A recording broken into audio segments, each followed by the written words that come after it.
pandemic and political philosophy. There were many different views, and various speakers very proficiently and profoundly expressed what they thought and how they convinced the listeners about the changing nature of political philosophy and the needs and demands which are arising in the difficult times we are already living in. And now, with these words, I think we should move to the third sub theme of our symposium, and I think that is the most interesting theme also, because it is pandemic and the Indian government and politics. And now, Indian government and politics, no political science student is unaware of the fact that Indian government as well as the Indian state has a very diverse sociological background, and due to this diverse sociological background and economic disparity and political unconsciousness, we see that the Indian state has acquired a very different, or we can say, a sort of stigmatized orientation, whether it is in the writings of Western thinker or we can see in writings of some of our own thinkers. And that is why it will become very interesting when we discuss how the Indian government has dealt with the pandemic and how Indian politics has been shaped due to the uh, pandemic we are facing, and how we are trying to evolve out of it, or how we are adapting it to our daily lives to make it a routine set of our political life at least. So, and now I welcome Dr. Abdul Kash to deliver his lecture, and he'll be the first in the segment. So, please, the podium.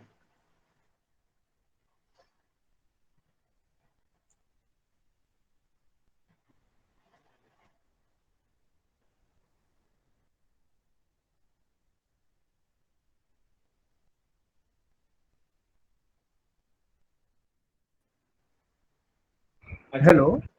yes, sir.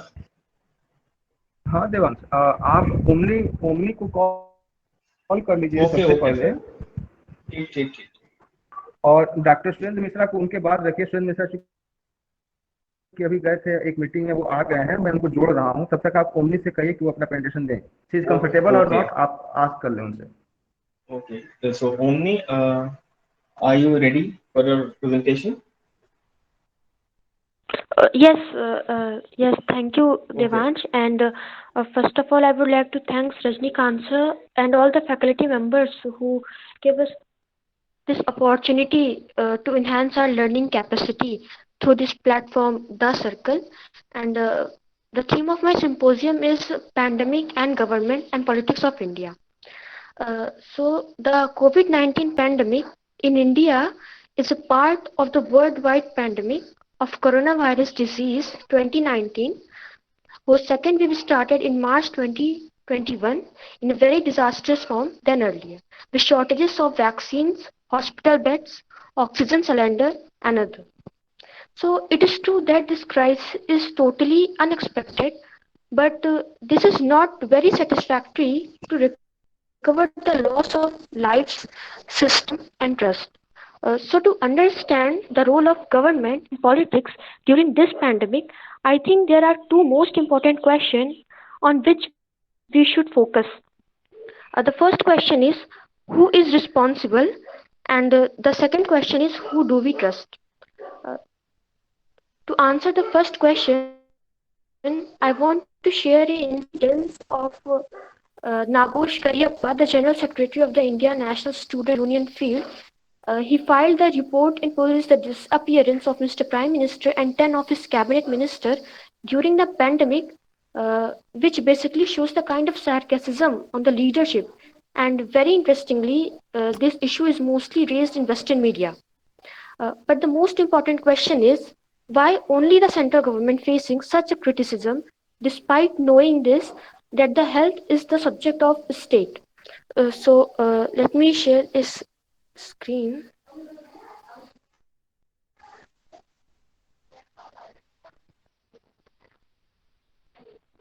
Yes, the victory over COVID 19.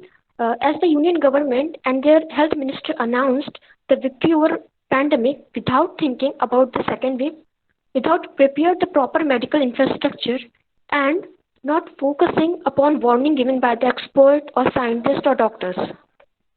Secondly, the Kumbh Mela organized and again a religious issue raised in the severe crisis. The West Bengal election, where the whole narrative shifts towards the Nandigram battleground, and the crumbling of infrastructure in the form of oxygen crisis, shortage of hospital beds, and delay in vaccination, and so on. And these are not only factors. These are not only factors. The role of government is also questionable when it shows in the form of policy of no discussion, only action in terms of ignoring the advice of scientists. Second, excessive centralization of top-down control without coordination between center and state, which comes in the form of dispute between center and state regarding the allocation of funds, inadequate investment on healthcare system. Seems very unfair in a democratic system when where all the blame puts over the government. In a democratic nation, the role of media and opposition is very important.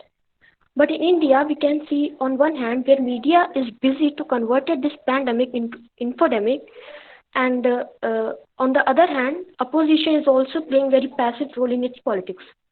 So, if we talk about what is the role of opposition, we can understand opposition must make sure to make the government accountable. Government accountability, opposition must ask that why Kumbh organized, why there is lack of intransparency in PM CARES fund. Uh, these are some relevant questions which should be asked by the utilization of proper parliamentary platform by the opposition leaders. Second, opposition must follow the constructive criticism. For an example, in 1967, during the Indo-Pak War, although the opposition was not much stronger, but the factor of unity is present there. Uh, in 1971, again, the entire opposition was under the action of Indira Gandhi and we liberated Bangladesh. Again, in case of Kargil war where the ruling party achieved the full favor of opposition. So basically what I meant to say is passive is also a kind of emergency where the role of opposition and government is equally important. Alternative government. Uh, there is a beautiful concept of shadow government in UK. So opposition can also form a shadow cabinet where they can pass at least a plan through their health minister as an alternative option to them to share their input. So this is all about the government and politics.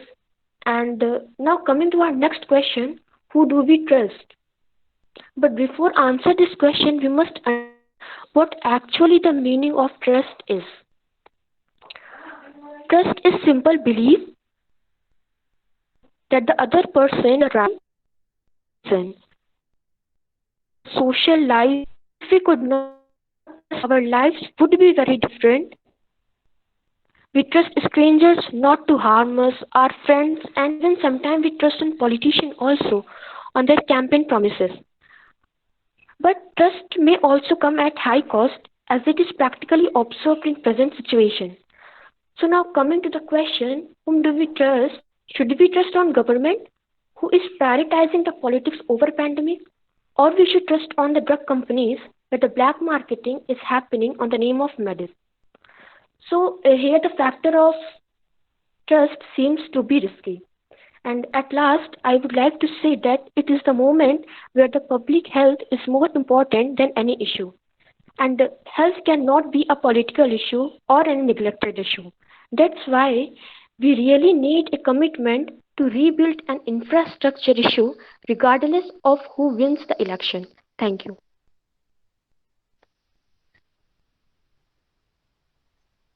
Thank you, Omni.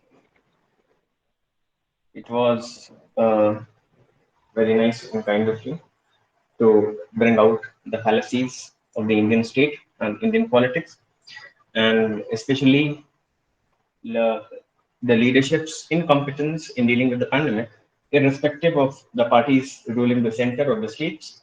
But yeah, it is, I think, a general concern and a general consensus in the academia that the Indian state and its political leadership has failed each and every citizen. So I remember a couplet by Dushant Kumar when he says that रहनुमाओं की अदाओं पे फिदा है दुनिया, इस बहकती हुई दुनिया को संभालो यारो. And from these lines, I like to call up Dr. Surendra Kumar Mishra sir to address the circle. So, you there? Surendra sir अभी तो उपलब्ध नहीं है. Devansh, I would like to request Abhay Raj, then उसके बाद आप डॉक्टर सोनिया कुशवाहा मैम को बुलाइए. प्रशांत जी का Okay, अपडेट sir. आते हैं, आपको पिन करता हूँ. तब तक आप अभय सर फिर सोनिया मैम से कंटिन्यू कीजिए. Bilkul.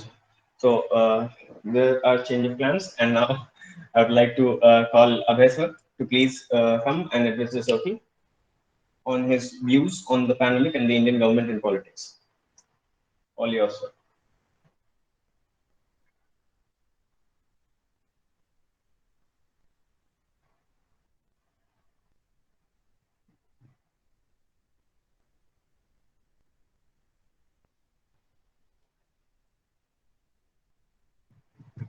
Abhay sir, are you present there? Kindly respond.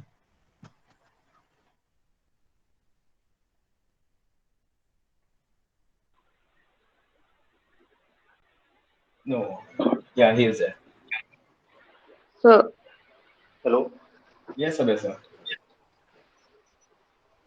Devansh, मुझे बस 2 मिनट दीजिए, थोड़ा सा कनेक्ट कर लूँ. मैं थोड़ा प्रॉब्लम है, जरा 2 मिनट बाद में बस यदि स्टे कर सकते हो तो 2 मिनट रुकिए, अदरवाइज मैं You can prepare. You can हाँ, prepare. ठीक है. I can call Sonia ma'am till the time, and after that you can give. It's not an issue. Oh. Okay. Okay, sir. Yes, sir. So I'd like to request Dr. Sonia Kushwaha ma'am. Please come and address the circle. Thank you, Devansh. Thank you so much. Good afternoon, everyone. Good afternoon, ma'am. Am I audible? Yes, ma'am, you are audible. Okay, thank you.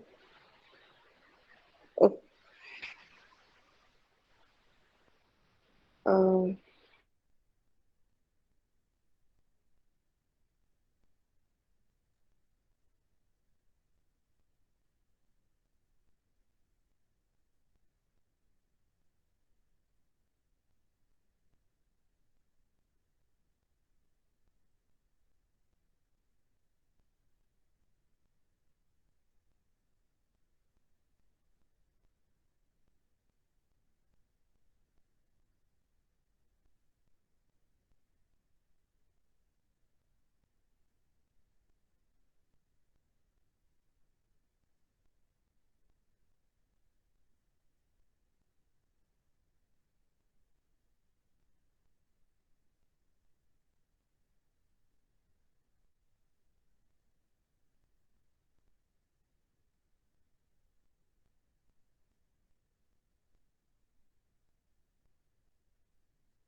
Hello.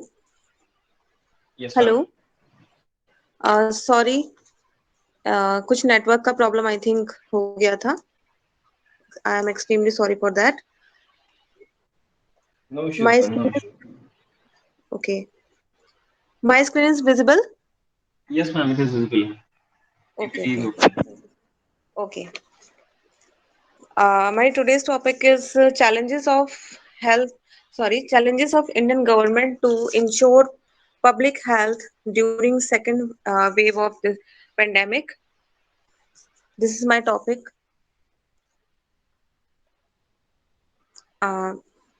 What is health and what is public health. First सबसे पहले मैं अपने topic के बारे में थोड़ा सा बताना चाहूंगी.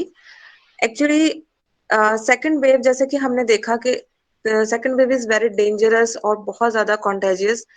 तो यहाँ पे कहीं ना कहीं पब्लिक हेल्थ के रिगार्डिंग हमारी गवर्नमेंट के क्या इश्यूज हैं, कैसे वो कर रहे हैं और क्या चैलेंजेस हैं, इस लेक्चर में मैं यही बताना इसी पर कुछ बात करना चाहूंगी कि क्या प्रोसेस है, क्या गवर्नमेंट के चैलेंजेस हैं पब्लिक हेल्थ को लेकर। तो I am going to start. What is health and what is public health? तो according to the WHO, a complete physical, mental, and social well-being rather than the absence of disease is called health. Health को WHO ने ये कहा है कि physical, mental and social wellbeing सारी चीजें WHO ने हेल्थ में रखी हैं। अगर हम पब्लिक हेल्थ की बात करें कि तो व्हाट इज पब्लिक हेल्थ, तो पब्लिक हेल्थ को हम ये कह सकते हैं कि it's a science and art of preventing disease, prolonging life and promoting health through the organized effort of society. Public health is a holistic approach क्योंकि ये पूरी सोसाइटी के बारे में बात करती है without any caste and creed and anything else. ये पूरी सोसाइटी, पूरे नेशन के जितने भी लोग हैं सबको हेल्थ प्रोवाइड करने की बात करती है। It includes life style, behaviour and physical, social and economical environment. It gives benefit to the entire population. ये एक ऐसी अप्रोच है जो पूरी पॉपुलेशन को, एंटायर पॉपुलेशन को बेनिफिट देने की कोशिश करती है कि गवर्नमेंट जो है वो पब्लिक हेल्थ प्रोवाइड कर सके। ये सोशल, फिजिकल, इकोनॉमिकल हर तरीके से हो सकती है। हम इस समय देख रहे हैं, पेंडेमिक के टाइम पे हम देख रहे हैं कि ना सिर्फ लोगों की फिजिकल हेल्थ बल्कि सोशली, मेंटली और इकोनॉमिकली भी, जो इकोनॉमिकल हेल्थ है वो भी उनकी मतलब काफी ज्यादा इससे इफेक्ट हुआ है। फिजिकली अगर हम देखें तो जो कोविड-19 है वो जो सेकंड वेव में बहुत ज्यादा कॉन्टेजियस है और बहुत ज्यादा डेंजरस तरीके से वो इसमें फैला है और बहुत सारे लोगों को उसने इन्फेक्ट किया। इवन बहुत सारे लोगों की डेथ भी हुई है। If I am not wrong 4000 तक, सॉरी, लगभग 4000 लोगों तक हमारी जो डेथ रेट था वो चला गया कि 4000 लोग एक दिन में डेथ हो रही है। तो ये सारी चीजें, साथ ही साथ डिप्रेशन लोगों में इतना ज्यादा आने लगा क्योंकि सोशल कांटेक्ट नहीं हो पा रहा था, हम लोग सब एक दूसरे से अलग थे। इसकी वजह से साथ साथ जो लॉकडाउन लगाना पड़ा, फर्स्ट लॉकडाउन, उसके बाद अभी उससे पूरी तरीके से उबरे भी नहीं थे, उसके बाद सेकंड टाइम भी इस चीज को करना पड़ा क्योंकि इसके अलावा और कोई गवर्नमेंट के पास रास्ता ही नहीं था। तो इसकी वजह से जो इकोनॉमिकल जो हेल्थ थी, इकोनॉमिकल हेल्थ, क्योंकि इकोनॉमिकली जब आदमी परेशान होता है तो कहीं ना कहीं वो मेंटली परेशान होता है, और जब वो मेंटली परेशान होता है तो ये चीजें उसकी फिजिकल हेल्थ पे कहीं ना कहीं अपीयर होने लगती हैं। तो ये सारी चीजें पब्लिक हेल्थ में इंक्लूड करते हुए ये देखना है कि गवर्नमेंट इसके बारे में क्या कर रही है, गवर्नमेंट इस चीज को कैसे डील कर रही है, इसको क्या क्या चैलेंजेस आ रहे हैं सेकंड वेव गवर्नमेंट के सामने इन सारी चीजों को डील करने में।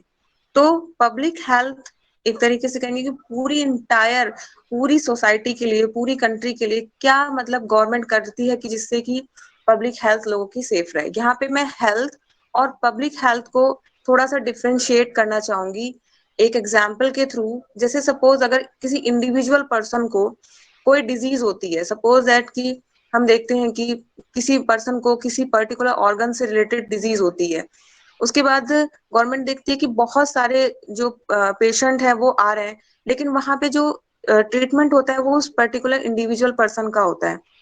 लेकिन जब यहाँ पे पब्लिक हेल्थ की बात होती है तो गवर्नमेंट को ये देखना होता है कि आखिर इसका रीजन क्या है, किस वजह से इतने ज्यादा लोगों में ये सारी चीजें, ये प्रॉब्लम आ रहे हैं। इसको हम ऐसे भी समझ सकते हैं कि सपोज अगर किसी एक इंसान का एक्सीडेंट हो जाता है तो उस समय इंडिविजुअल की हेल्थ के लिए उसको हॉस्पिटल ले जाया जाएगा, उसको सारी मेडिकेशन, सारी चीजें प्रोवाइड की जाएंगी। लेकिन पब्लिक हेल्थ के रिगार्डिंग जब हम इसकी बात करेंगे तो यहाँ पे गवर्नमेंट को ये देखना होगा कि ऐसी क्या प्रॉब्लम्स हैं या ऐसी क्या रीजंस है जिसकी वजह से इस तरीके के एक्सीडेंट्स हो रहे हैं। क्या लोग ड्रिंक एंड ड्राइव कर रहे हैं, या फिर रास्ता ठीक नहीं है, या फिर गाड़ी में कोई ऐसी प्रॉब्लम है जिसकी वजह से एक्सीडेंट्स हो रहे हैं। और इसके लिए हम देखते हैं कि रोज कोई ना कोई सुधार या डेवलपमेंट इसके लिए होता ही रहता है। तो ये हेल्थ और पब्लिक हेल्थ में छोटा सा डिफरेंस है जो कि मतलब गवर्नमेंट करती है। उसके बाद हम देखते हैं कि public health and Indian constitution में क्या चीजें दी हुई हैं पब्लिक हेल्थ के लिए, इंश्योर करने के लिए पब्लिक हेल्थ को, कि गवर्नमेंट कैसे इंश्योर करेगी। जैसे कि हम सभी जानते हैं कि आजकल हम एक वेलफेयर स्टेट में रह रहे हैं और ज्यादातर जो देश हैं, कुछ देशों को अगर छोड़ दें तो ज्यादातर देश वेलफेयर स्टेट ही हैं और वेलफेयर स्टेट का एक ये नैतिक जिम्मेदारी हो जाती है कि वो अपने लोगों की हेल्थ का भी ध्यान रखे। हमारे कॉन्स्टिट्यूशन में इसके बारे में क्या कहा गया है? तो पब्लिक हेल्थ को इंडियन कॉन्स्टिट्यूशन की 7 शेड्यूल में स्टेट लिस्ट में रखा गया है। लेकिन इसके साथ साथ द पैंडेमिक एक्ट ऑफ 1897 में अभी अमेंडमेंट किया गया है 2020 में, और ये प्रोविजंस है इस एक्ट के थ्रू कि अगर कोई ऐसी पैंडेमिक आती है या कोई एपिडेमिक होती है जिसमें कि जो बहुत ज्यादा कॉन्टेजियस होती है या जो बहुत सारे लोगों पर असर डालती है, तो उस सिचुएशन में सेंट्रल गवर्नमेंट के पास बहुत सारी पावर्स आ जाती हैं ऐसी डिजीज को आगे बढ़ने से रोकने के लिए। सेकेंड वेव की बात कर लेते हैं। Second wave of the pandemic covid, second wave को जैसा हमने देखा कि बहुत ही ज्यादा कॉन्टेजियस और बहुत ही डेंजरस तरीके से आया। इससे पहले कि गवर्नमेंट या फिर खुद लोग इसकी समझ पाते कि ये कितना सीरियस है, इसका रीजन एक ये भी रहा कि जो फर्स्ट वेव थी उसको हमने बहुत अच्छे तरीके से पार किया, उतनी प्रॉब्लम्स हमारे यहाँ नहीं आई। इसकी वजह से भी सेकेंड जो वेव थी उसको लेके गवर्नमेंट के साथ साथ और नॉर्मली लोग भी उतना उसे सीरियस नहीं थे। लेकिन जब ये सेकेंड वेव आया तो बाद जल्दी ही इसने इतना ज्यादा असर अपना दिखाना शुरू कर दिया और 15 डेज में इतना ज्यादा बढ़ गया। ये लगभग इसका डेली इन्फेक्शन रेट हमारा हमने देखा कि 4 लाख के आसपास पहुंच गया और जो डेथ भी थी वो डेली 4000 के आसपास पहुंच गई। अभी तो धीरे धीरे ये चीजें कम होती जा रही हैं, लेकिन हमने देखा कि ये बहुत ही ज्यादा डेंजरस सिचुएशन थी। ये अच्छी बात है कि हम उस पे काफी हद तक उस पे अभी कंट्रोल पाने में गवर्नमेंट जो है वो सही रही है, उसने काफी हद तक इस पे कंट्रोल पाया है। लेकिन फिर भी क्या चैलेंजेस हैं अभी भी गवर्नमेंट के सामने पेंडेमिक की सेकेंड वेव को लेकर? कुछ चैलेंजेस हैं। जैसे एक चैलेंज है वैक्सीनेशन फॉर ऑल, सभी के लिए वैक्सीनेशन करना, सभी को वैक्सीन देना गवर्नमेंट के लिए एक बहुत बड़ा चैलेंज है, क्योंकि जब तक पब्लिक हेल्थ सबकी तब तक सिक्योर नहीं हो पाएगी जब तक हम सभी लोगों को वैक्सीन नहीं लग जाती। क्योंकि हम जैसा देख रहे हैं कि कोविड-19 काफी कॉन्टेजियस डिसीज है, उसके साथ साथ इसके जो नए नए वेरिएंट हैं वो भी आ रहे हैं जो कि और ज्यादा खतरनाक होते जा रहे हैं। तो उस कंडीशन में सभी को वैक्सीन देना, सभी के लिए वैक्सीनेशन करना एक बहुत बड़ा चैलेंज है गवर्नमेंट के लिए। हालांकि गवर्नमेंट ने इसको काफी हद तक करने की कोशिश की है और अमेरिका के बाद भारत में सबसे तेज टीकाकरण किया जा रहा है, बहुत तेज वैक्सीनेशन किया जा रहा है। लेकिन फिर भी गवर्नमेंट के लिए बहुत बड़ा चैलेंज है कि कैसे सबको वैक्सीनेशन किया जाए। इसके बाद है lack of trust in vaccine. ये एक बहुत बड़ा चैलेंज है गवर्नमेंट के लिए कि लोगों में अभी भी वैक्सीन को लेकर डाउट्स हैं उनके मन में, कुछ जो अभी तक भी क्लियर नहीं हुए हैं। कुछ ऐसे लोग जो रूरल एरियाज रहते हैं उन्हें तो वहां तो बहुत ही ज्यादा डाउट है, बट कुछ ऐसे अर्बन एरियाज के भी लोग हैं जिनमें वैक्सीन को लेकर आज भी वो ट्रस्ट नहीं है। इसीलिए वैक्सीन अभी भी उतने लोग अभी भी नहीं लगवा रहे हैं जितने लोगों को अभी भी लगवाना चाहिए, क्योंकि जब तक वैक्सीनेशन कंप्लीट नहीं होगा तब तक हम ये नहीं इंश्योर कर पाएंगे कि सेकेंड वेव के बाद हम लोग थर्ड वेव में एंटर करेंगे या नहीं। इसके साथ साथ जो थर्ड चैलेंज है वो है insufficient medical facilities and it's distribution. हमारे पास हमारे देश में मेडिकल जो फैसिलिटीज हैं वो बहुत ज्यादा इनसफिशिएंट है और सबसे ज्यादा जो प्रॉब्लम है वो इसके डिस्ट्रीब्यूशन में है। हम देखते हैं कि ज्यादातर जो मेडिकल फैसिलिटीज हैं, जो इंफ्रास्ट्रक्चर, जो डॉक्टर्स, सारी फैसिलिटीज हमें अर्बन एरियाज में ज्यादा देखने को मिलती हैं। वहीं रूरल एरियाज में हमें ये चीजें कम देखने को मिलती हैं। तो जो डिस्ट्रीब्यूशन है ये एक गवर्नमेंट के लिए बहुत बड़ा चैलेंज है। और इस समय अगर हम करंट टाइम पर देखें तो ये देखने में आता है कि अभी जो है वो अर्बन एरियाज में जो सिचुएशन है वो तब भी कंट्रोल में है सेकेंड वेव में पेंडेमिक की। लेकिन अगर हम रूरल एरियाज को देखें तो रूरल एरियाज में अभी भी कोविड-19 के बहुत ज्यादा केसेस मिल रहे हैं और बहुत ज्यादा स्प्रेड हो रहा है। और सबसे ज्यादा जो चिंता की बात यह है कि वहां पर रूरल एरियाज में सारे केसेस रिपोर्ट भी नहीं हो पा रहे हैं, इतनी ज्यादा डेथ हो रही है, वो भी पूरी तरीके से रिपोर्ट नहीं हो पा रही है क्योंकि टेस्ट नहीं हो पा रहा है। इसके साथ साथ बड़े पैमाने पे टेस्ट करना, ये सारी चीजें भी हमारी उसी चीज का हिस्सा है। ये भी गवर्नमेंट के लिए बहुत बड़ा चैलेंज है। इसके बाद एक और बड़ा चैलेंज है पोस्ट कोविड बिहेवियर। जब कोविड चल रहा हो, अभी जब कोविड पेंडेमिक चल रहा है, उस समय तो लोग धीरे धीरे जो रेगुलेशंस हैं उनको मानने लगते हैं क्योंकि डर होता है उनके मन में। लेकिन जो पोस्ट कोविड बिहेवियर है, वो लोगों के बिहेवियर में ले आना, ये गवर्नमेंट के लिए एक बहुत बड़ा चैलेंज रहेगा आई थिंक। क्योंकि जैसे जैसे केसेस कम होने लगते हैं, लोगों के मन से डर निकलने लगता है, वैसे वैसे जो गाइडलाइंस हैं गवर्नमेंट की कि 2 गज की दूरी या फिर मास्क पहनना या सैनिटाइजर यूज करना, ये धीरे धीरे लोग बंद कर देते हैं। जैसे कि हमने फर्स्ट वेव में, आफ्टर फर्स्ट वेव देखा कि फर्स्ट वेव जब हमारी खत्म हुई और कम हुए केसेस, तो धीरे धीरे सारी चीजें बिल्कुल बैक टू नॉर्मल होने लगी, सारी चीजें वापस से वैसे ही खुलने लगी। और जो लोगों के मन से डर था वो तो बिल्कुल निकल गया, और डर के साथ साथ जो गाइडलाइंस थी वो भी बिल्कुल खत्म हो गई, वो भी लोगों के मन से बिल्कुल निकल गई सारी चीजें। हम लोग यहाँ, मैंने एक चीज और देखी कि कुछ कंट्रीज में जहां मैंने देखा कि पूरी तरीके से वेव के गुजरने के बाद, खत्म होने के बाद भी लोग वहां पे काफी हद तक इस बिहेवियर को अपनाए रहे। उन्होंने वो सारी चीजें की, दूरी अपनाना, सोशल डिस्टेंसिंग और सैनिटाइजर और मास्क यूज करते रहे। तो वहां पे जो सेकंड वेव थी या तो आई नहीं, या बहुत उतनी ज्यादा फैटल नहीं हुई जितनी हमारे यहाँ हुई। लेकिन ये एक बहुत बड़ा चैलेंज रहेगा गवर्नमेंट के लिए, अर्बन एरियाज के साथ साथ रूरल एरियाज में, क्योंकि हमारे यहाँ एक बहुत बड़ा तो चैलेंज गवर्नमेंट के सामने ये हो जाता है कि कुछ भी लागू करने के लिए अर्बन अर्बन एरियाज में तब भी इजी होता है, लेकिन रूरल एरियाज में उन चीजों को इम्प्लीमेंट करना काफी ज्यादा मुश्किल हो जाता है। तो ये चीज एक बहुत बड़ा चैलेंज है गवर्नमेंट के लिए कि कैसे लोगों में वो पोस्ट कोविड बिहेवियर लाया जाए कि लोग कोविड के कम होने के बाद भी, केसेस कम होने के बाद भी, जो सारी चीजें मेंटेन किए हुए हैं, ये सारी चीजें वो आगे रहे। हाल ही में अभी आईसीएमआर ने एक रिपोर्ट जारी करते हुए ये कहा था कि लॉकडाउन खुलने के बाद या अनलॉक होने के बाद लगभग 15 डेज का बिहेवियर, जो हम 15 डेज का बिहेवियर हमारा ये तय करेगा कि हम लोग थर्ड वेव में एंटर करेंगे या नहीं करेंगे। कि 15 डेज तक हम किस तरीके से बिहेव करते हैं, क्या हम लोग उन सारी चीजों को, जो गवर्नमेंट की गाइडलाइंस है, उनको मानते हैं या उन्हें नहीं फॉलो करते हैं। तो फिर हमारा, जैसे हम सेकेंड वेव में एंटर किए, तो थर्ड वेव में एंटर करना काफी इजी हो जाएगा। लेकिन यहाँ पे गवर्नमेंट के सामने ये बहुत बड़ा चैलेंज है, क्योंकि हम लोग देख चुके हैं कि सेकेंड वेव की कितनी ज्यादा ये भयावह था, कितना ज्यादा डेंजरस था।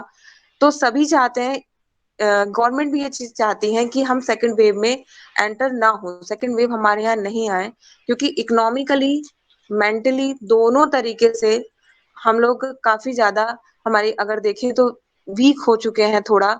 इसलिए थर्ड वेव अगर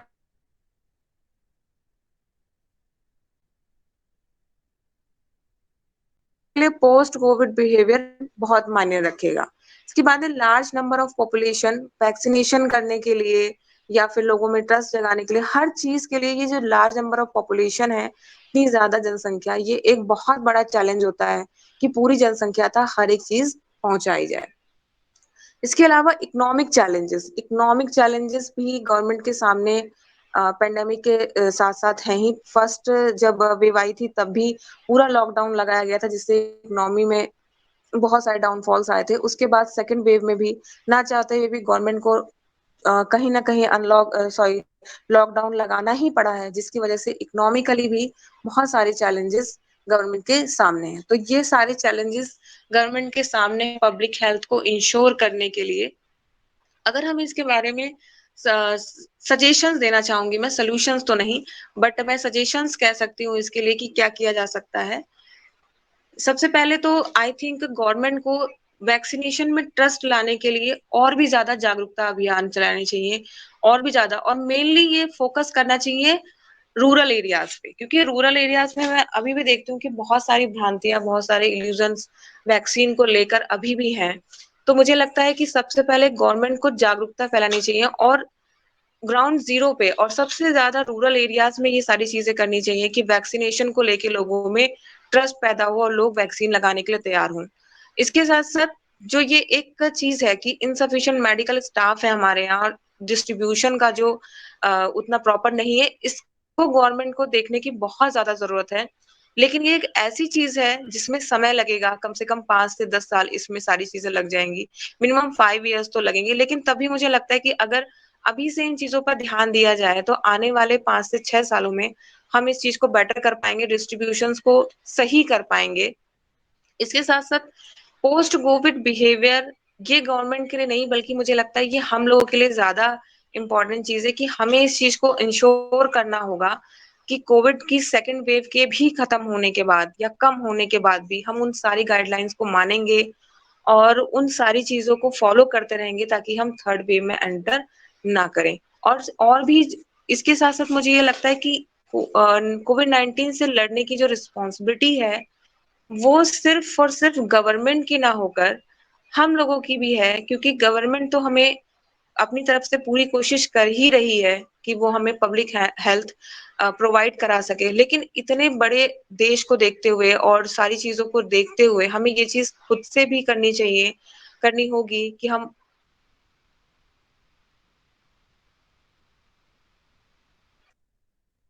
चीजें करनी चाहिए कि कोविड जो 19 है वो ज्यादातर उन लोगों के लिए फैटल हो गया जिनको पहले से कुछ ज्यादा क्रोनिक डिजीज थी, जैसे डायबिटीज हुआ या हाइपरटेंशन हुआ। तो मुझे लगता है कि गवर्नमेंट को इसके लिए भी अब सोचना चाहिए कि क्यों हमारे देश में डायबिटीज या फिर हाइपरटेंशन या फिर किडनी या हार्ट वाले पेशेंट इतनी ज्यादा क्यों इंक्रीज कर रहे हैं, क्योंकि सोशली या सोशल इम्पैक्ट की वजह से या इकोनॉमिकल या किसी भी इम्पैक्ट की वजह से अगर ये सारी चीजें लोगों की हेल्थ में हो रही हैं जिसकी वजह से भी कोविड जो बहुत ज्यादा फैटल हुआ है ये भी एक रीजन है। तो ये भी गवर्नमेंट को देखना होगा कि क्यों ये उसके पीछे क्या रीजन है और कैसे इसको कम किया जा सकता है। सारी चीजें ये सारी चीजें गवर्नमेंट को करनी होंगी, साथ ही साथ हम लोगों को करनी होंगी।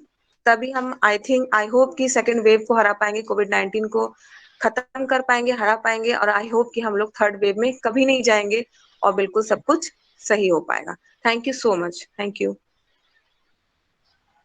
Thank you, ma'am, for systematically highlighting the problems we have faced from past year, past wave to this wave, and how the government is coping and how the citizens are coping, and especially the rural question which you have highlighted in your lecture. I think it is of great concern because most of Indian population is settled in rural areas which are not that literate, which don't have that medical understanding, and COVID can turn out to be a double disadvantage to them, apart from the problems they face regularly in their life on a daily basis. And I think that policy formulations are thinking of that. Steps are being taken. Civil society, NGOs, they are also working for the rural awakening, for the rural people's salvation, and hoping for a better future. Now I call Abhay to deliver the last lecture on the topic pandemic and the Indian government and politics. Sir, please come. Thank you, Devans, and good afternoon to everyone. Good afternoon, sir. Thank you. मेरा आज का symposium का topic pandemic और poverty को लेकर के है, जिसपे कोविड का क्या असर रहा है।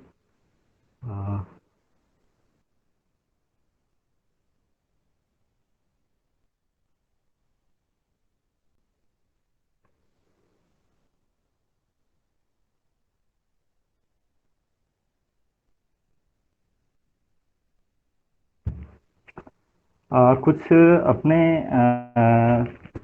हालांकि समय बहुत हो गया है, लगभग 4 घंटे से हम लोग हैं, तो वैसे भी समय 8 से 10 मिनट का ही दिया गया था। इस वजह से बहुत शॉर्ट में मैंने इसको तैयार किया है और चाहूँगा कि मैं 7-8 मिनट में इसको समअप कर दूँ। कुछ डेटा का मैं सहारा लूँगा कि किस तरीके से जनरली हम देखते हैं कि जो बीमारियां हैं या मतलब महामारी कह लीजिए, पैंडेमिक के संदर्भ में या वैश्विक महामारी, तो जो गरीब तबका होता है, जो पुअर क्लास है, पूरी भारत में क्यों पूरी दुनिया में ही उसके लिए बीमारियां ना होकर के वो एक विभीषिका के रूप में आती है। हालांकि पेंडेमिक अपने आप में एक विभीषिका है, लेकिन सामान्य बीमारियां भी गरीब लोगों को बहुत हद तक तोड़ देती हैं, उनकी इकोनॉमिक स्थिति को, उनकी सोशल स्थिति, और मतलब एक तरीके से उनके एग्जिस्टेंस को ही तहस नहस कर देती हैं। और आए दिन हम तमाम सारे विभीषिकाओं के रूप में हम इसको देखते रहते हैं। तो कैसे ये जो कोविड-19 के रूप में जो एक समस्या आई है इतनी बड़ी, इसने किस तरीके से दुनिया के गरीबों को प्रभावित किया है और ख़ासतौर से भारत में इसका कैसे असर हुआ है, इस पे मैं कुछ डेटा के थ्रू हम नज़र डालना चाहेंगे। तो जैसा कि एक स्लाइड यदि आपको दिख पा रही होगी, तो आप अगर इसमें देखेंगे 1992 से 2020 तक का डेटा इसमें दिया हुआ है, जो वर्ल्ड बैंक से मैंने इसको लिया है। यदि देख पा रहे होंगे कि 2020 का जो ईयर है, इसमें हम देख रहे हैं कि करीब 88 मिलियन लोग नए, मतलब 88 मिलियन नए लोग गरीबी की रेखा में या गरीबी में इंटर किए हैं। इसमें और से सारे डेटा हैं, ये लगभग जो रिपोर्ट है इसमें डेटा अक्टूबर 2020 का शामिल किया गया है। जो उस एनालिसिस के अकॉर्डिंग पूरी दुनिया में लगभग 119 से 124 मिलियन लोग, या 88 से 115, कहीं अलग अलग वेरिएशन मिलता है, 88 भी मान लें तो 88 से 115 मिलियन लोग गरीबी की रेखा में जाने वाले हैं, या मतलब ऑलरेडी पहुंच चुके हैं।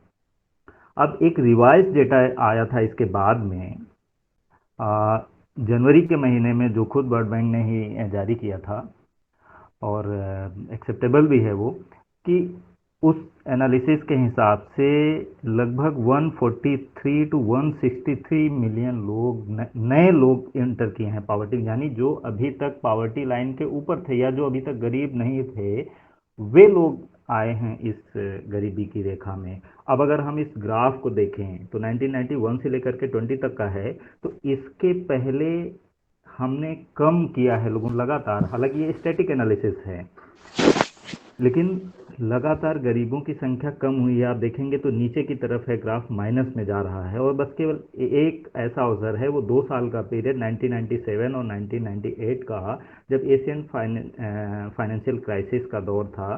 तो 97 में करीब 18 मिलियन नए लोग गरीबी की रेखा में इंटर किए थे, और 1998 में 47 मिलियन लोग जो थे वो गरीबी की रेखा में इंटर किए। तो ये अपने आप में दिखाता है, अभी तो ये जो 88 दिखा रहा है, अगर हम इसको 143 या 163 देखें तो बहुत हो जा रहा है। तो लगभग 16 करोड़ नए लोग, जैसा कि हम जानते हैं कि लगभग 28 से 30 करोड़ पॉपुलेशन है हमारे यहाँ गरीब वर्ग की, या बिलो पॉवर्टी लाइन में जो हैं, लगभग 28 से 30, 19 के डेटा के हिसाब से, गवर्नमेंट ऑफ इंडिया के डेटा के हिसाब से इतने लोग हैं। इसमें हम 16 एक तरीके से लोगों को और जोड़ दें, 16 करोड़ लोगों को, तो ये बहुत हो जा रहा है डेटा। फिर एक और, अगर हम इसको ग्लोबल एस्पेक्ट पे देखेंगे, तो ग्लोबल एस्पेक्ट अगर देखते हैं तो एक नया स्लाइड है, इस पे देखें आप कि ये वैश्विक उसको दिखा रहा है, हालांकि पीछे वाले में वैश्विक था, लेकिन ये आप पूरी दुनिया में किस तरीके से अलग अलग रीजन में आइडेंटिफाई किया गया है, कैसे अलग अलग रीजन में किस वर्ग के लोगों को कितना असर हुआ है। अगर हम इसमें, हमको फिलहाल फोकस करना है, हम साउथ एशिया में रहते हैं तो हम साउथ एशिया पे फोकस करेंगे। बिना देखे ही इस स्लाइड में जो आपको दिख रहा होगा वही साउथ एशिया है, जिस कलर से, अगर मैं ठीक हूँ, अगर रंगों की मुझे थोड़ी पहचान है, तो ये शायद क्या कहते हैं, ऑरेंज कलर जो है, ये साउथ एशिया को आइडेंटिफाई कर रहा है। इसमें यदि आप देखें जनवरी, हालांकि 5 अलग अलग समय के डेटा दिए हुए हैं, इसमें हम जनवरी 2021 का डेटा अगर लेते हैं, जो 5वें नंबर पे शुरुआत से आएंगे, तो जो लोअर इनकम का ग्रुप था, या जो पुअर थे, जिनकी $1 से लेकर के $1.5 से $2 से कम तक आमदनी है, ओवरऑल देखें तो $2 पर डे से कम इनकम जिन लोगों की होती है या थी, उनमें से कितने लोग और गरीबी में इंटर किए हैं। मतलब एक तरीके से देखा जाए तो 74 मिलियन लोग, मतलब केवल साउथ एशिया में इंटर किए हैं। और अगर देखें तो जो मिडिल क्लास होता है, मिडिल क्लास में अगर हम जनवरी के डेटा के हिसाब से अगर देखें तो 158 मिलियन लोग अकेले साउथ एशिया में गरीबी की रेखा में एंटर किए हैं, जो मिडिल क्लास में थे, अभी तक मिडिल क्लास में थे और वो गरीबी की रेखा में चले गए हैं।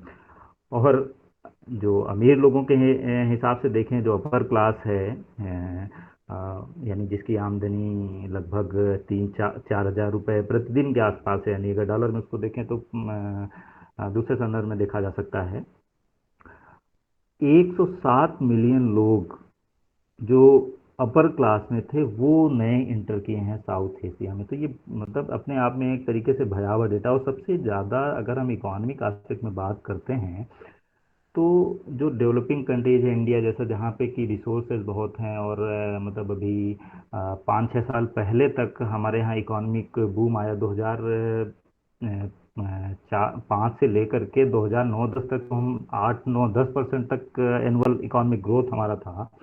और इसमें पॉपुलेशन और ख़ासतौर से जो मिडिल क्लास है ये बहुत बड़ी भूमिका निभा रहा था।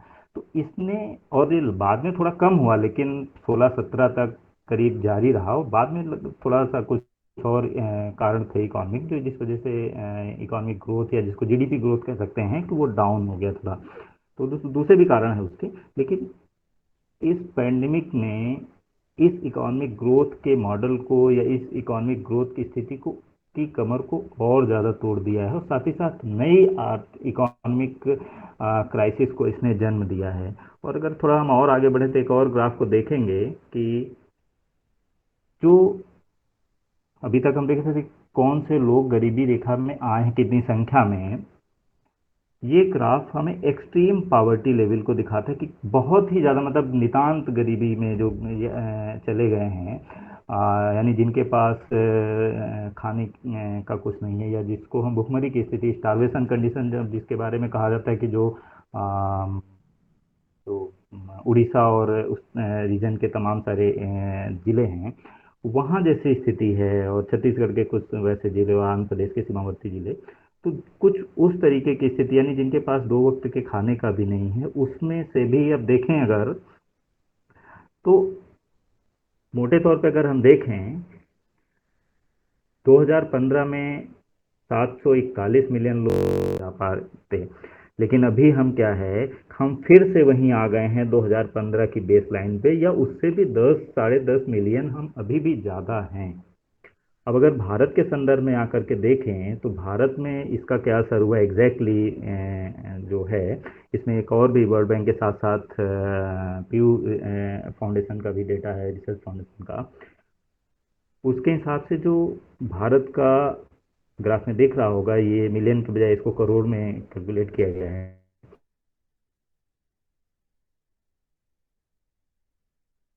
वो 0.3 करोड़ से घट करके पैंडेमिक की वजह से 0.2 करोड़ हो गया है, यानी लगभग 30 लाख लोगों के बनिस्बत पैंडेमिक की वजह से केवल 20 लाख लोग हमारे यहाँ हाई इनकम ग्रुप में बचे हैं, यानी 10 लाख लोग एलिमिनेट हो गए हैं वहाँ से।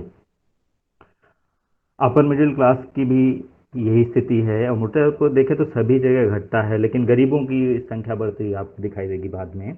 अपर मिडिल क्लास में प्री पैंडेमिक कंडीशन में लगभग 2.2 करोड़ लोग थे, जो कि पैंडेमिक के बाद 1.16 करोड़ लोग नए पावर्टी लाइन, मतलब सॉरी, वो वहाँ आ गए हैं, यानी लगभग 80 लाख लोग अपर मिडिल क्लास से भी बाहर हो गए हैं। फिर आते हैं मिडिल इनकम ग्रुप में। मिडिल इनकम ग्रुप में अब अगर देखते हैं तो 9.9 लगभग 10 करोड़ हो जा रहा है, तो 10 करोड़ लोग मिडिल इनकम ग्रुप में थे भारत में। और अब की स्थिति देखें, और ये जनवरी का ही डेटा है, 6.6 करोड़ लोग हैं। अगर हम इसमें देखें, ये जो नया सेकेंड वेव आई थी, अगर हम इसके जब डेटा आएंगे बाद में, तो ये और स्थिति को भयावह रूप में दिखाएंगे, मतलब और ख़राब स्थिति प्रदर्शित करेंगे। तो यानी जो फाइनल डेटा हमको मिलने वाला है सेकेंड वेव का, थर्ड वेव आए ना आए वो बात की बात है, लेकिन सेकेंड वेव तो आ चुकी है और उसके कॉन्सिक्वेंसेस को हमको झेलना ही पड़ेगा। तो आने वाले समय में ये संख्या और भी कम होगी, यानी जो मिडिल क्लास में लगभग 3 करोड़ लोगों का अंतर आया है, ये बढ़ करके अभी और ज़्यादा होने की संभावना।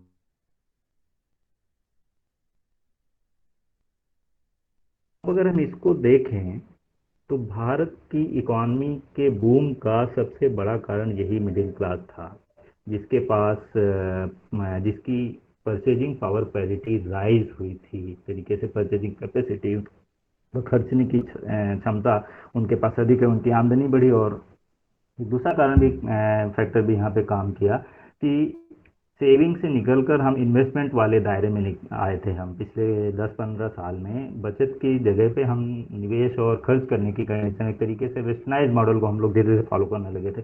अब इसमें जो एक बड़ा वर्ग है, जो बड़ा क्लास है, जिसके पास पैसा है, जब वो खर्च करेगा तो डिमांड क्रिएट होगा, और वो एक अपना एक साइकिल है इकॉनमी का, तो जिसकी वजह से इकॉनमिक बूम था भारत में। और इसी वजह से 2008-9 की क्राइसिस का भारत में लगभग ना के बराबर असर हुआ, और पूरी दुनिया इसकी वजह से हतप्रभ थी कि सारे जगह संकट है संसार में, लेकिन भारत इससे बचा हुआ कैसे? बहुत नॉमिनल सा असर था, एक तरीके से ना के बराबर।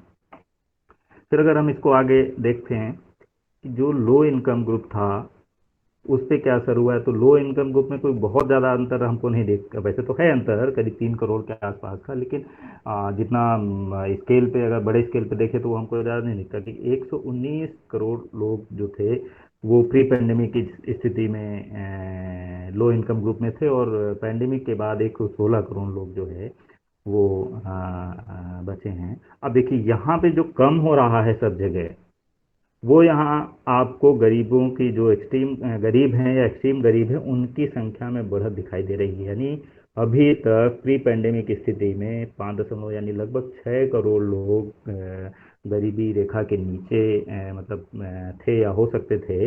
इसमें से साढ़े मतलब अब पोस्ट पेंडेमिक स्थिति में 13.5 करोड़ लोग उसमें आ गए हैं। लगभग छः 6.5 करोड़ मतलब 7 से 7.5 करोड़ लोगों का नया एंट्री यहाँ पे आपको दिख रही है। तो ये एक तरीके से बड़ी डराने वाली स्थितियाँ हैं, जिसको आने वाले समय में सरकारों के लिए बहुत मुश्किल होगा। और ये इस बात को दिखा रहा हुआ जो कंडीशन पेंडेमिक ने, उसमें तो बहुत ही मतलब एक तरीके से स्थितियों को और विकृत करने का काम किया है। और जो स्थितियाँ अभी उत्पन्न हो गई हैं, आने वाली सरकारों को अगले लगभग 1.5 से 2 दशक इसको कवर अप करने में लग जाएगा कि हम उस तरीके की ग्रोथ रेट में आएँ और उस तरीके से इंडियन इकॉनमी फ्लोरिश करे।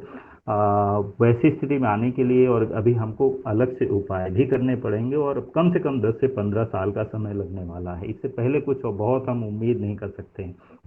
तो फाइनली क्या कुछ मतलब इसमें किया जा सकता है इन स्थितियों से निपटने के लिए कि गरीबों की संख्या को कम किया जाए या रोका जाए? फिलहाल तो कम तो अपने जो आ गए हैं, इनको वापस गरीबी रेखा से ऊपर लाने के लिए हमको बहुत प्रयास करने होंगे। लेकिन फिलहाल इस स्थिति को रोकने और उनको वापस गरीबी की रेखा से ऊपर लाने के लिए सरकार को 2-4 उपाय करने चाहिए। हालांकि सरकार कर भी रही है, लेकिन फिर भी सुझाव के रूप में सबसे पहले तो सरकार को यूनिवर्सल फ्री वैक्सीनेशन करना चाहिए, जो कि लगभग हो रहा है। कहीं कहीं समस्याएं हैं, लेकिन फिलहाल सरकार उस तरफ बढ़ रही है। तो पहला काम तो फ्री वैक्सीनेशन या यूनिवर्सल वैक्सीनेशन का है।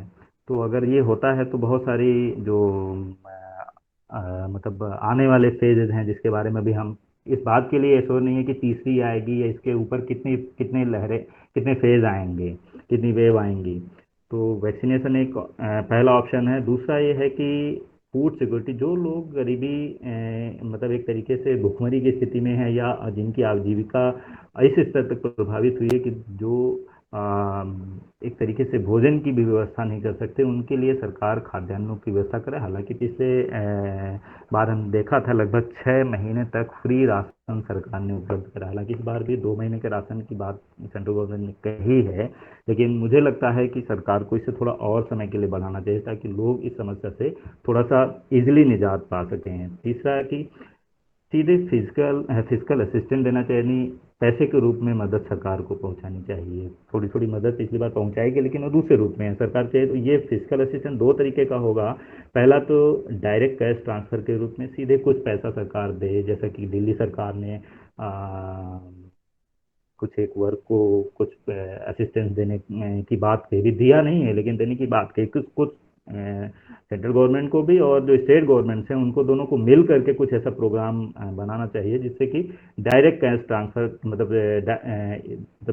डायरेक्ट इकोनॉमिक असिस्टेंस दिया जा सके लोगों को। दूसरा आर्थिक सहायता के रूप में सरकार जो है, जो पहले भी सरकार ने स्टार्टअप लोन्स बहुत दिए हैं और मुद्रा लोन बहुत दिए हैं, तो सरकार को चाहिए कि उसके इंटरेस्ट को, मुद्रा लोन में वैसे भी बाद में इंटरेस्ट देना पड़ेगा, कुछ हद तक तो नहीं भी था इंटरेस्ट उसमें, तो चाहिए कि कुछ समय के लिए, साल 2 साल के लिए, तक लोग अपना, तमाम सारे वे लोग जिन्होंने अपना स्वरोजगार खो दिया है या अपनी उनकी नौकरी छूट गई है, तो नए काम की तलाश में या नए काम को स्थापित करने और उसको बढ़ाने में जो भी इकोनॉमिक मदद हो सकती है वो उनकी की जाए, और सरकार कुछ समय तक के लिए उनका जो इंटरेस्ट है वो वेव ऑफ कर दे, वो उसके बाद उसको ले सकती है वो, और लोग देने की स्थिति में आएंगे तो खुद ही दे देंगे। और तीसरा ये काम, और चौथा काम ये हो सकता है कि स्टिमुलस पैकेज, जैसा कि पिछली बार सरकार ने 20 लाख करोड़ का करीब पैकेज जारी किया था ओवरऑल इंडस्ट्री के लिए, तो हालांकि उसको लेकर के बहुत सारे सवाल हैं, लेकिन फिर भी उसने कुछ हद तक काफ़ी हद तक इंडस्ट्री को मदद पहुंचाई थी इस समस्या से निपटने के लिए। हम देख रहे थे कि शुरुआती 5-6 महीने के बाद इंडस्ट्रियल ग्रोथ रेट हमारे यहाँ काफ़ी तेज आगे बढ़ना शुरू हुआ था। तो फिर से कुछ सरकार, हालांकि उस तरीके की समस्याएं ना आए पिछली बार जैसे थी, सरकार पिछली उनसे सबक भी ले सकती है, कुछ ऐसा स्टिमुलस पैकेज जारी करे जिससे कि और तेज़ी से इकॉनमी को बूम किया जा सके, या बूम करने की कंडीशन में हम ले जाने के लिए तैयार हो सकें, कि हम आने वाले संकट को और थोड़ा सा बेहतर तरीके से काउंटर कर सकने की स्थिति में हैं। और लास्टली, हम जॉब गारंटी दें लोगों को। ये हमने देखा है कि जब से पैंडेमिक का, कोविड-19 का जो पहला फेज था, उसमें जब रिवर्स माइग्रेशन हुआ था, तो रिवर्स माइग्रेशन में मनरेगा में जॉब सीकर की संख्या बढ़ गई थी बहुत, एकदम से करीब 20 से 25% का वहाँ पे डिमांड, अतिरिक्त डिमांड क्रिएट हुई थी। तो इसका मतलब है कि जो लोग बाहर से या दूसरी जगहों पे रह रहे थे, शहरों में वापस जब अपने गांव में गए हैं, तो उनके पास आजीविका का संकट था ही, कैसे वो कुछ अर्निंग कर सकें। इसके लिए उन्होंने वो किया। तो चाहिए कि मनरेगा के रूप में कोई और तरीका सरकार निकाल सकती है, जैसे अर्बन एम्प्लॉयमेंट गारंटी एक्ट के रूप में सरकार कुछ उसके समाधान के लिए आगे बढ़ सकती है। तो ये अगर 4-5 उपाय, जिसमें से काफ़ी हद तक कुछ मामलों में गवर्नमेंट के द्वारा काम किया भी जा रहा है, लेकिन इसमें थोड़ी सी तेज़ी की आवश्यकता है। यदि ऐसा किया गया तो हम इस समस्या से जो संकट आया है, इसकी रिकवरी हम 15-20 साल के बजाय आने वाले 7-8-10 साल में कर सकने में संभव हो सकेंगे। Thank you, that's all. Yeah, thank you, Abhay sir, for this very informative, very statistical lecture and video. Mostly what happens that we are not able to know the pain, the sufferings of the extremely poor people, because their localities are different, their living standards are different, their living traditions are different. But yeah, these stats always help us to raise a hand towards them, to bring them more closer to us, to understand them better. And your lecture will definitely help all the listeners in that process. Thank you very much. And now I would like to ask my senior, Mr. Mohit Mishra, to come to the platform of the circle and briefly, crisply summarize all that we have been doing in this symposium, from all those lectures which we have heard, and from all those deductions which we can come to a conclusion. And that is why I'm calling Mr. Mohit Mishra to come and address the circle. Thank you, Devansh. Am I audible? Yes, sir, you are audible. Okay, thank you. Thank you, and thank you everyone for attending this symposium. And time is ज़्यादा हो चुका है, and आज के symposium का topic था वो pandemic and international relations, pandemic and politics, and जिसकी 3 बेसिक थीम्स बनाई गई। पहली थीम्स में पैंडेमिक एंड इंटरनेशनल रिलेशंस पर चर्चा की गई, एंड उसके बाद सेकेंड थीम में pandemic and philosophy, political philosophy पर चर्चा की गई और आइडियोलॉजीज पर चर्चा की गई। एंड देन थर्ड थीम में pandemic and Indian government and politics in Indian government response पे चर्चा की गई।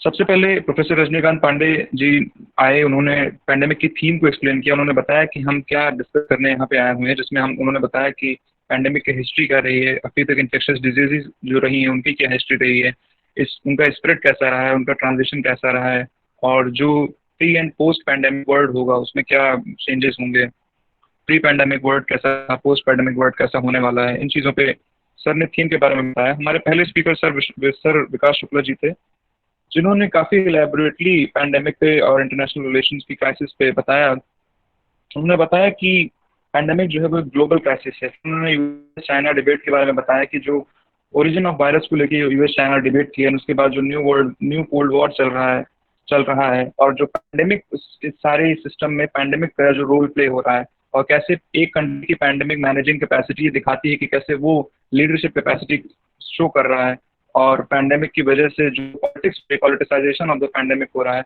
इन चीज़ों पे चर्चा की गई। Second speaker was Pallavi Pandey ji. उन्होंने बताया कि जो हिस्ट्री ऑफ पैंडेमिक है और जो ट्रांजिशन फेज है, एंड हाउ कोविड-19 अफेक्टेड द पावर डिस्ट्रीब्यूशन, इन चीज़ों पे बात हुई। What was the world like in pre-pandemic times, and there was a cold war in multipolar world with the rise of China. So these are kind of things that she discussed.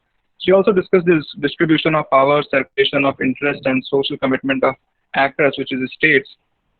Then third speaker was Anjali Srivastava ji. उन्होंने pandemic and international politics पे बात की, national lockdown की उन्होंने बात की, world politics की बात की, and failure of international institutions पे पर्टिकुलरली उन्होंने बात की, how international institutions have failed to tackle this global problem adequately.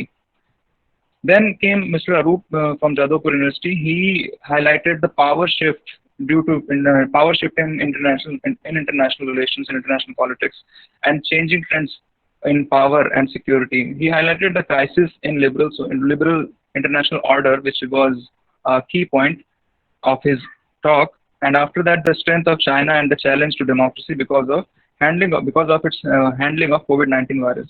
Although it is well known that COVID-19 originated, the first case was found in Wuhan, and the response of Chinese government in handling the COVID-19 crisis established itself as a global leader in managing such crises.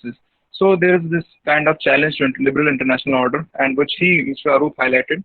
Then came Mr. Ritik, and he highlighted the political and social and economic impact of COVID-19 virus in international order as well as in Indian context. India's foreign policy shifts. He also highlighted diplomacy, vaccine diplomacy, vaccine maitri, and various other schemes that government of India adopted. After that, Ms. Achal came.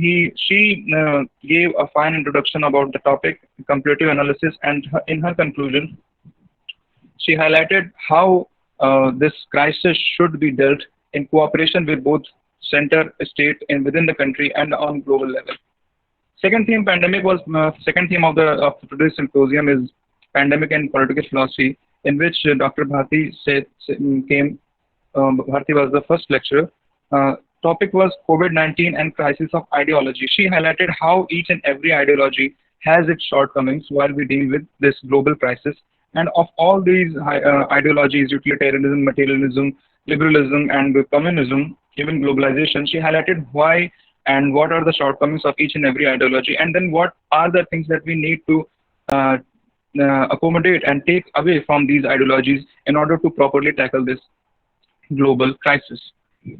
There was a constant discussion about the crisis in globalization because of this pandemic, and all the speakers somewhat mentioned this, that due to pandemic, globalization has been hit very hard, and the nations are looking inward, and they are not opening themselves, and they are not opening their borders, and they are not as supportive of liberal, open world democratic order. So these kind of talks were mentioned. After that, at number 7 came Dr. Sushil Dubey.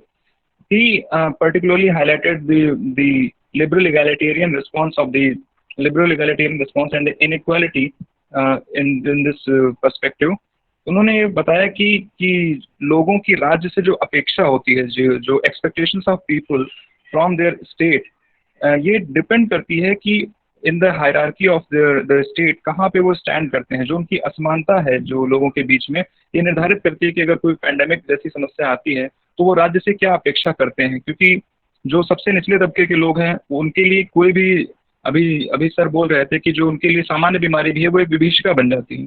So generally जो सामान्य बीमारी की बात की जा रही है, और जब भी इतनी बड़ी लेवल पे अगर कोई महामारी आती है, कोई पैंडेमिक आती है, तो वो लोग जो सबसे निचले तबके के लोग हैं, जो the people at the short end of the society हैं, उनको सबसे ज्यादा झेलना पड़ता है।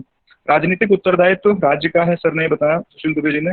उसके बाद अगर उदारवाद स्वतंत्रता की बात करता है तो स्वतंत्रता सबसे बड़ी होती है चुनने की स्वतंत्रता, freedom to choose. And freedom to choose depend करती है कि व्यक्ति की कैपेसिटी क्या है, व्यक्ति की क्षमता पर, और किन अर्थों में अवसर की समानता दी गई है। और यदि अवसर की समानता दी भी गई है तो व्यक्ति के पास क्या संसाधन हैं। उसके बाद सर ने रॉल्स और डॉर्किन की बात की। रॉल्स की जो डिफरेंस प्रिंसिपल उसमें उन्होंने बताया था कि inequalities are to be so arranged that they benefit the least powerful man in the society. So इस तरह से अगर हम पैंडेमिक को हैंडल करना है हमें, तो हमें इक्वालिटी को इस तरह से इस्टेब्लिश करना होगा सोसाइटी में कि जो भी इनइक्वालिटीज को हम परमिट करें, वो इनइक्वालिटीज लीस्ट बेनिफिट, जो लीस्ट पावरफुल या इंसान हो, जो सोसाइटी का सबसे आखिर का इंसान हो जो क्रम का, उसको भी बेनिफिट करें। और ये यहाँ पे स्टेट को एक तरह से इस रोल को अच्छे से निभाना होगा। अगर ये स्टेट ऐसा करने में असफल होता है तो ऐसी पैंडेमिक की अवस्था में स्टेट की जो कमियां हैं वो इतनी ज्यादा हावी हो जाएंगी कि जो एंटायर जो सिस्टम है स्टेट का, उसको ही क्वेश्चन करना पड़ जाएगा। The entire legitimacy comes into question when state fails to maintain inequalities in such a manner as told by John Rawls. After that, Mr. Rahul came and he highlighted that social contract has evolved in the negative direction. It's actually weakening the agreement between citizens and governments. What we need is a people-centered approach, an integrated and localized approach. The idea of common good. These are the key points of his lecture. And then came Mr. Abhay Pathak. He delivered a very fine lecture on emerging concepts of e-society. आज pandemic के दौर में ये बात किसी से छिपी हुई नहीं है कि फिजिकल प्रेजेंस जो इंसान की है उसको काफी ज्यादा नुकसान हुआ है। तो एक टेक्नोलॉजी एक ऐसा सहारा बनता है जिसमें हम एक दूसरे से इंटरेक्ट कर सकते हैं, जिसके थ्रू अपनी बात एक दूसरे के साथ कह सकते हैं, और जो भी हम काम करने हैं उनके लिए हमें कहीं ना कहीं टेक्नोलॉजी डिपेंडेंट होना ही पड़ रहा है। सबसे इम्पोर्टेंट बात जो जो अभय पाठक जी ने कही, वो उनके लेक्चर की थी कि एक डिजिटल डिवाइड एग्जिस्ट करती है अपनी कंट्री में। There is a significant amount of population in India which is well versed in technology, which is using internet, which have access to various sites and applications, as well as is well efficient in using that. But there is also a huge number of people who are still digitally illiterate. उनको पढ़ना लिखना तो भले ही आता हो, लेकिन उनको ये चीजें ऑपरेट करना नहीं आता है। और अगर उनको ऑपरेट भी करना आता है तो इतना बेसिक लेवल पे आता है कि उनको उसकी टेक्निकलिटीज का ज्ञान नहीं है। उनको नहीं पता कि कब उनके साथ साइबर क्राइम हो रहा है, कब उनके साथ कोई डिजिटल फ्रॉड कमिट किया जा रहा है, और कब उनके डेटा को कोई दूसरी कंपनी सेल कर रही है या बाय कर रही है, और कब उनकी प्राइवेसी ब्रीच की जा रही है। So these are kind of things that are important, and particularly in times of crisis like this. Even we saw at the time of Notebandi that our government encouraged all its citizens to use digital payment apps. So there is also this problem that if there is a total breach of privacy of citizens, then it's fundamental violation of fundamental rights. So these kind of issues that people need to be aware of. Then came Professor R.K. Pandey. Professor R.K. Pandey highlighted on the social contract theory and how government's handling of such crises, of this pandemic particularly, highlights the facts of legitimacy of government.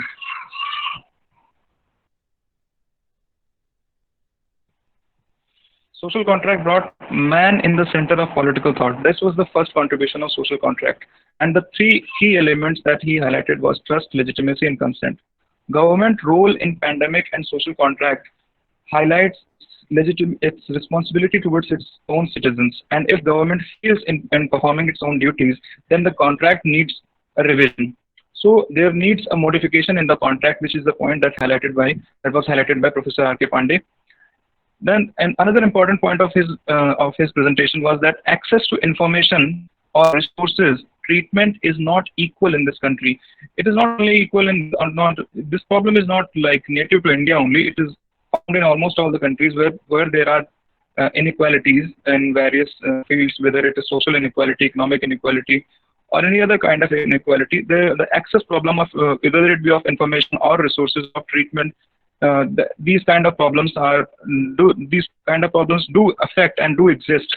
An uneven impact of pandemic on people is also prevalent, because a rich person can afford an oxygen cylinder, a poor person cannot afford an oxygen cylinder. Like oxygen cylinder तो काफी आगे की बात हो गई, यहाँ तक कि एक जो RT-PCR का टेस्ट है, अगर कोई इंसान रूरल एरिया से बिलोंग करता है तो वो टेस्ट तक अफोर्ड नहीं कर सकता at some point. So inequalities हैं और अनइवन इम्पैक्ट भी है पैंडेमिक का. Uniform approach works when society is already equal. ये पॉइंट बहुत ही इंपॉर्टेंट है, आई थिंक, जो आर के सर ने मेंशन किया था कि अगर गवर्नमेंट एक यूनिफॉर्म अप्रोच लेके चलती है, अगर गवर्नमेंट से कहती है कि हमारे सामने एक कॉमन समस्या है और हम अपने देश की सारी पॉपुलेशन को बचाने के लिए हम एक कॉमन प्लान लेके चलेंगे जिसमें यूनिफॉर्म तरीके से सबको प्रोटेक्शन दिया जाएगा, तो वो काम नहीं करेगा, बिकॉज पीपल की जो ग्राउंड पे कंडीशन है वो डिफरेंट है. जो लोग गरीब तबके के हैं, जो मिडिल क्लास हैं, जो लोअर मिडिल क्लास है, जो अपर मिडिल क्लास है और जो रिच क्लास है, उन सब का पैंडेमिक पे जो असर हो रहा है, जो पैंडेमिक का उन सब पर असर हो रहा है, वो अलग अलग तरीके से हो रहा है. गरीब आदमी लॉकडाउन नहीं झेल सकता है, बिकॉज अगर वो लॉकडाउन में रहेगा तो वो खाना क्या खाएगा, और मिडिल क्लास है, जो अपर मिडिल क्लास है, वो लॉकडाउन में रह सकते हैं. So there is this kind of contradiction that we need to focus on. So I think R.K. Pandey sir का ये जो point था that uniform approach works when society is already equal is very commendable. Centralized and decentralized उस पे एक bit है कि क्या गवर्नमेंट को जो पैंडेमिक की हैंडलिंग करनी चाहिए थी उसमें स्टेट्स को करना चाहिए था, या फिर स्टेट्स को प्रॉपर रिसोर्सेज देने चाहिए थे, या फिर एक सेंट्रल गवर्नमेंट को चार्ज लेना चाहिए था शुरुआत से ही, या फिर जो मिसहैंडलिंग हुई है, जो एडमिनिस्ट्रेटिव कोलैप्सेस हुए हैं, जो वेरियस सिस्टम फेलियर्स हुए हैं, उनको लेके क्या किया जाना चाहिए. These are things that at this point I think these are things that need more data in order to be properly commented upon. Third theme was pandemic and Indian government and politics. Omni Singh came, she highlighted a number of points and the system failures, why its system failed and what were the shortcomings of Indian governments in dealing with this pandemic, particularly Kumbh Mela and politicization and playing party politics in highlighting and even realizing like एक particular group को target करके उनकी वजह से virus फैल रहा है, या फिर एक ग्रुप को छूट दे देना कि नहीं आप कुंभ मेला ऑर्गेनाइज कर लीजिए, आपको कोई दिक्कत नहीं होगी. उसके बाद गवर्नमेंट को कॉम्प्लेसेंट हो जाना कि अगर फर्स्ट वेव आती है तो उसके बाद हम ये भूल गए कि नहीं सेकंड वेव भी आ सकती है, सेकंड वेरिएंट भी आ सकता है. तो ये जो गवर्नमेंट की सिस्टम फेलियर्स रही, इनको उन्होंने हाईलाइट किया. State has failed to rise above the politics and focus on dealing with the pandemic. Centre state cooperation पे एक बहुत ही पॉइंट है ये इंपॉर्टेंट कि इंडियन गवर्नमेंट का जो सेंट्रल स्टेट कोऑपरेशन रहा पैंडेमिक डील करने में, उसमें कहीं ना कहीं फेलियर रही, particularly non BJP ruled states में. Then madam Sonia Kushwaha came, she highlighted the issue of public health. The public health is an issue and human security are such issues that need more comprehensive and detailed study. And public health कोई ऐसा issue नहीं है जिसको हम तब लेके बैठे, तब हाईलाइट करें पैंडेमिक आ जाए. हमें इस इशू के अकॉर्डिंग ही अपने हेल्थ सिस्टम को प्लान करना चाहिए. हमें इस हिसाब से देखना चाहिए कि जो मॉडर्न टाइम्स के चैलेंजेस हैं उनमें हम इंडिविजुअल लेवल पे चीज़ों को हैंडल नहीं कर सकते. हमें पब्लिक एज अ होल को लेकर चलना चाहिए कि हमारे यहाँ क्या जो हाइजीन हो, जो न्यूट्रिशन हो, जो हेल्थ फैसिलिटीज़ हो, वो हमारी गवर्नमेंट जो हमारी पॉपुलेशन है उसके प्रोपोर्शन में एडिक्टली अवेलेबल हैं. Last lecture was delivered by doctor Abhay, and he highlighted the pandemic in Indian politics. His main focus was on rising inequality and rising poverty in spite of the halting and lockdowns on economy. So formally जो हम चीज़ देख रहे हैं वो ये है कि lockdown हो रहा है, इकोनॉमिक एक्टिविटी रुक रही है, लेकिन उसके बावजूद जो इनइक्वालिटी है सोसाइटी में वो बहुत ज़्यादा बढ़ रही है. ना कि सिर्फ बिलियनियर्स की संपत्ति लगातार कई गुना बढ़ गई है, बल्कि जो गरीब तबके के लोग थे, जो गरीबी रेखा से नीचे जीवन यापन करने वाले लोग थे, उनकी संख्या में अप्रत्याशित वृद्धि हुई है. बहुत ज्यादा लोग ऐसे हुए हैं जो इस समय में गरीबी रेखा से नीचे आए हुए हैं. So government should take adequate steps to maintain balance. Government should take some steps in which she can, it becomes obligatory upon the government to take some steps जिससे कि आप असमानता को एक हेल्दी स्तर तक रोक सकें. And these were the highlights of the today's symposium. And एक दो बातें ऐसी ज़रूर हैं जहाँ पे अभी कुछ लोग हैं जो मैं बताना चाहूँगा, जो मेरे अपने व्यूज़ हैं. आई नो ऑल्दो टाइम काफ़ी ज़्यादा हो रहा है, but please bear with me. कोविड-19 क्राइसिस पे बात करते इस वक्त बहुत सारे स्पीकर्स ने दो चार स्पीकर्स ने इस बात को कोविड-19 की पैंडेमिक को पिछली कई पैंडेमिक से कंपेयर किया। मेरा ये मानना है कि कोविड-19 की जो पैंडेमिक है वो पिछली सारी पैंडेमिक से एक फंडामेंटल तरीके से अलग है। वो इस तरह से अलग है क्योंकि कोविड-19 मानव इतिहास की पहली ऐसी महामारी है जिसने संपूर्ण पृथ्वी को अपने चपेटे में लिया है। It's first truly global pandemic. And second thing is that कि जो ग्लोबल पॉलिटिक्स को लेके बात कई हमारे स्पीकर्स ने की कि द डिफरेंशियल रिस्पांस जो होता है कि अगर इससे पहले जो वायरसेस आउटब्रेक हुए, चाहे वो सार्स वायरस हो, चाहे वो जीका वायरस हो, चाहे वो इबोला वायरस हो, चूंकि उन वायरसेस ने फर्स्ट वर्ल्ड कंट्रीज को टच नहीं किया था, इसलिए ग्लोबलाइजेशन और इंटरनेशनल ऑर्डर पे कोई असर हमें नहीं देखने को मिला। सो ऐसा नहीं था कि वो वायरस आउटब्रेक्स नहीं हुए थे, बट वायरस आउटब्रेक्स के बावजूद इंटरनेशनल मीडिया या इंटरनेशनल ऑर्डर में हमें कोई भी रिपल देखने को इसलिए नहीं मिला बिकॉज जो स्टेट्स फाउंडिंग फादर्स थे उस इंटरनेशनल ऑर्डर के, जो स्टेट्स उसके डिजाइन, उन पर कोई असर नहीं पहुंचा था। अफ्रीका में अगर कोई आउटब्रेक हुई थी इबोला की या जीका की, तो उससे इंटरनेशनल ऑर्डर पे कोई असर नहीं देखने को मिला था। उन्होंने बस अफ्रीका को आइसोलेट कर दिया था for the time being. Third thing is that कि it would be too soon to call international institutions as failure. And fourth important thing what has happened due to this pandemic is that state has emerged as the state has returned back as the sole actor on international arena. And fifth and most important thing that I want to highlight is that कि pandemic की वजह से बहुत सारे लोगों ने कहा कि dictatorship versus democracy, authoritarian versus democratic system में जो क्राइसिस आई है, एंड इसके बाद बहुत सारे लोगों ने ये भी कहा कि ग्लोबलाइजेशन पे एक क्राइसिस आ गई है। मेरा ये मानना है कि ग्लोबलाइजेशन ऑलरेडी क्राइसिस में था, पैंडेमिक के पहले भी, और ग्लोबलाइजेशन पैंडेमिक के पहले भी क्राइसिस में था। ये मैं इसलिए कह रहा हूँ क्योंकि जो लिबरल वर्ल्ड ऑर्डर था उसको चैलेंज चाइना की राइज से पैंडेमिक के बहुत पहले से ही मिल रहा था। सो मच सो कि आप ये जानते होंगे कि जो यूरोप की सबसे महत्वपूर्ण घटना है अभी हाल ही की, वो है ब्रेक्जिट। और ब्रेक्जिट का जो रेफरेंडम हुआ था वो 2016 में हो गया था। ठीक है, तो वो जो ग्लोबल इंस्टीट्यूशंस है या जो लिबरल वर्ल्ड ऑर्डर है या ग्लोबलाइजेशन आप इसको कह सकते हैं, इसको चैलेंज पैंडेमिक के बहुत पहले से मिल रहा था। पैंडेमिक ने बस इस चीज को थोड़ा सा एक्सेलरेट कर दिया, पुश दे दिया है। और वैसे भी इसके रिजल्ट्स क्या होंगे, इट्स टू सून, तो वो देख कर ही बताया जा सकेगा। These are my points and with that I would like to conclude whatever I have said enough. Thank you so much. Thank you Devansh, over to you. Thank you, Dada. And I think very noble ideas you put in front of the circle platform, and really they have some weightage in them, because if we see that this platform has given us options to discuss ideas, to meet new people, to interact with them, and to enhance our knowledge of the political science as a discipline and as a practical reality both. So now to conclude this symposium, I would like to call RK sir. So please come and give the concluding regards, and then we may end this symposium. Thank you Devansh. मैं बस इतना कहना चाहता हूँ कि जो मेहनत the circle team कर रही है, आज उसका एक रिफ्लेक्शन दिखा है।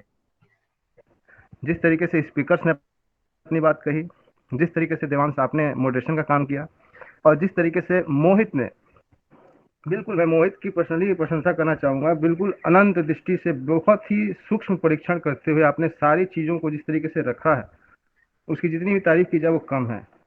साथ ही साथ जो आपने अल्टरनेटिव अपने व्यूज रखे हैं, निश्चित तौर से वो जो हमारे सभी स्पीकर्स हैं उनको इनकॉर्पोरेट करना चाहिए अपने साथ, उसको और इन्हांस करें ताकि हम एक और बेटर अंडरस्टैंडिंग के साथ इस इशू को आगे लेके जा सकें। तो पूरे के पूरे स्पीकर्स को, लिसनर को, जिन्होंने सुना हमें ध्यान से, मॉडरेटर को, और जिन्होंने इस समरी को बहुत अच्छे से प्रेजेंट किया, पर्सनली मोहित को मेरी तरफ से बहुत बहुत धन्यवाद। आप सभी ने बहुत मेहनत किया, और इन सबों के बीच में जो ऋतिक हैं उनका कंट्रीब्यूशन अल्टीमेट है। उनको कहीं जाना है, लेकिन फिर भी वो कुछ एक्स्ट्रा समय के लिए हम लोग के साथ जुड़े हुए हैं ताकि ये वीडियो कंक्लूड हो सके, बन सके। उन्हें भी बहुत धन्यवाद। Now over to Devansh finally for the conclusion of this symposium.